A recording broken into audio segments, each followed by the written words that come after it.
आज्ञा नमस्कार मु सिपुन आपण मानकु स्वागत करुच्ची सिपुन मामा ब्लॉग्स रे। आज आसंतु आमे जानिबा जे आपण माने फार्म करिया पई बैंक रु लोन पाई सारिला परे आपण माने सब्सिडी केमिति पाइबे एवं केते दिन रे पाइबे तो से विषय रे आलोचना करिबा। तो ता पूर्व आपण माने हमर ए भिडियोटी को मूलरू शेष जाएगा देखंतु, स्किप न करी मूलरू शेष जाएगा देखंतु। आउ जदि आपण ए भिडियो आपण मानकु भल लागे ताहले लाइक शेयर एवं कमेंट माध्यम रे निश्चिंत हमनको किछि लेखिकी पठांतु। एवं जे भाई की भौणी माने की बंधु माने जंती हमर चैनल को सब्सक्राइब करि नाहंती ताहले आपण मानकु रिक्वेस्ट कि हमर चैनल को सब्सक्राइब करंतु। तो एथर आसंतु जानिबा हमें सब्सिडी केमिति पाइबा एवं केते दिन रे पाइबा। पूर्व भिडियो रे भाई और बंधु माने मते कमेंट माध्यम एवं फोन करी पचारुथिले जे जो आमर जो पोल्ट्री फार्म रो लोन परे हमको जो सब्सिडी मिलवा कथा तो से सब्सिडी सतरे मिलुची ना नाही आ जदि मिलुची तो से सब्सिडी केते दिन परे मिलुची आ से सब्सिडी केमिति मिलुची माने तार जो सब्सिडी पैसाटा आमर अकाउंट को आसीबो कि हमको कैश देबे से विषय रे पचारि बुझिथिले। आज हम से विषय आलोचना करिबा। प्रथमतः कहूची जंदी आपण पोल्ट्री फार्म लोन कर सारा पर जंदी बैंक रु ठीक भाव में सब हो जाउची हो सारा पर आपन को अति कम रे 1 वर्ष अपेक्षा करिया पई पड़िबो। आपण फार्म करिवार 1 वर्ष पर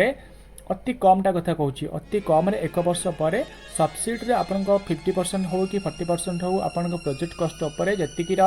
सब्सिडी आपन को ऊपर थिपा आपनकर सेतिक सब्सिडी आपन को अति कम रे 1 वर्ष पर आपन को लोन अकाउंट ही आसी जिवो। जंती आपण बैंक लोन करिसंती जंती आपण ओन इन्वेस्टमेंट थिबे माने कि आपण जने निजे फार्म करिया पे जने निजे हाथुर खर्च करथिबे ताहाले आपनकर पर्सनल अकाउंट जोटा कि देथिबे प्रोजेक्ट रे जोटा देथिबे आपनकर अकाउंट नंबर कि प्रोजेक्ट रे जोटा देथिबे आपनकर सेही अकाउंट नंबर रे आपनकर सब्सिडी पैसाटा आपनकर लागि आसीबो। किंतु अति कम रे 1 वर्ष समय लागि थाए सब्सिडी आसिया पई। तो 1 वर्ष समय एथि पई लागि थाए कि आपण को मुख्यमंत्री कृषि उद्योग योजना रे आपण जो फार्म हो कि जो प्रोजेक्ट काम हो जंदी अप्लाई करि थांती ताले आपण को गो हेड लेटर गोटे आसी थाए। तो से गो हेड लेटर रे आपण को वर्किंग प्रोग्रेस थाए अति कम रे 2 इयर्स माने 2 वर्ष पई आपण को पई थाए समय निर्धारित होई थाए कि आपण 2 वर्ष भीतर आपण फार्म काम करिया पई कि। तो सेति पई जदी आपण 2 वर्ष बदल ठीक से 6 मास भीतर आपण काम करि दउचंती ताले जंती आपण जत्ते शीघ्र 2 वर्ष भितरु आपण जत्ते शीघ्र आपण फार्म काम सारिबे तो आपण सेते शीघ्र जेमती फार्म करिया पई कि जेमिति आपण गो सुगम पोर्टल रे जेमति सब अप्लाई करथिबे डॉक्यूमेंट्स देखि तो सब्सिडीटा मध्य सेमती आपण फार्म काम सब सरी गला परे आपण चिक्स कुकुड़ा गोटे बैच उठी गला परे आपण पुणी सब्सिडी पे कि सेमती से गो सुगम पोर्टल रे अप्लाई करबा को पड़िबो। तो आपण माने से सब्सिडी पे कि पुणी अप्लाई कर सरला परे जंती आपण मानको इनक्वारी करिया पे पीबी हो सीडीबी हो कि कलेक्टर सब कलेक्टर को स्टाफ जेमती आसीथिले सेमती मध्य आउ थरे सेमती इनक्वारी हे चलिबो। तो से माने आसी इनक्वारी हे कि गला परे फोटो उठी कि गला परे तापरे आपिकल रे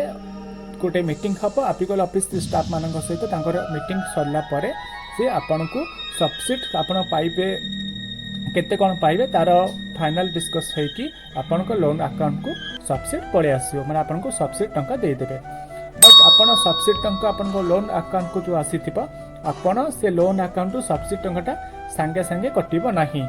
जेहेतु आपण जंती अति कम रे गोटे एग्जांपल दउची जंती आपण 50 लाख टंका रे लोन करिसंती जंती आपण को 50 लाख टंका रे 20 लाख कि 25 लाख आपण को जंती सब्सिडी आकार रे आसुची तो आपण को बैंक लोन बाबत को अति कम रे 2 वर्ष आपण को सुझिया पई पड़िबो। 2-3 वर्ष सुझी सारा पर जंती आपण देखले जे आपण 25 लाख टंका सुझी जाउची आ 25 लाख टंका बैंक रे अछि आपण को सुझिया पई जंती आपण सेही 25 लाख आपण को मूलधन 25 लाख सुझी देबे ताहले बाकी 25 लाखटा सब्सिडी जो अकाउंट को आसीथिबो तो सेही टंकाटा सब्सिडी बाबत को कटि जिवो। तो आपण को नेक्स्ट पैसा किछि सुझिया को पड़िबा नाही। ता माने आपण 50 लाख लोन करथिले 25 लाख आपण सुझिबे 25 लाख सरकार सुझि दबो। तो एटा होची सब्सिडी आसे एमिति नुह जे आपण को सब्सिडी पळे आसीबो आपण 50 लाख टका लोन करछंती पुनी आपण अकाउंट को 25 लाख टका पळे आसीबो आपण 50 लाख बाद ये 25 लाख सब्सिडी पाई जी माने समुदाय 75 लाख टका पाई जी बोली। तो ए सब सेमिति किछि नुह तो मु भावुँ मु जो स्पीड आपन को कहूँ सब्सिडी विषय आप निहती भाव बुझीपार नथिबे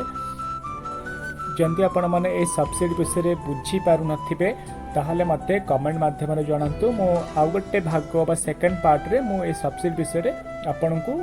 ठीक से आउ ठीक से बुझे पारे जंती आपण बुझी पारे तो जंती मते किंतु कमेंट करिया पे आपन को रिक्वेस्ट करूची जंती बस आपण कमेंट करि परिबे भल कथा कारण आपन कमेंट अनुसार मु आपन को नेक्स्ट वीडियो टी करिके देबी कि आपन को सब्सिडी विषय आउ किछि डाउट रहि जाउ थाए तो सेति पर्यंत आज्ञा रहिली नमस्कार सेकेंड पार्ट रे पुणी देखा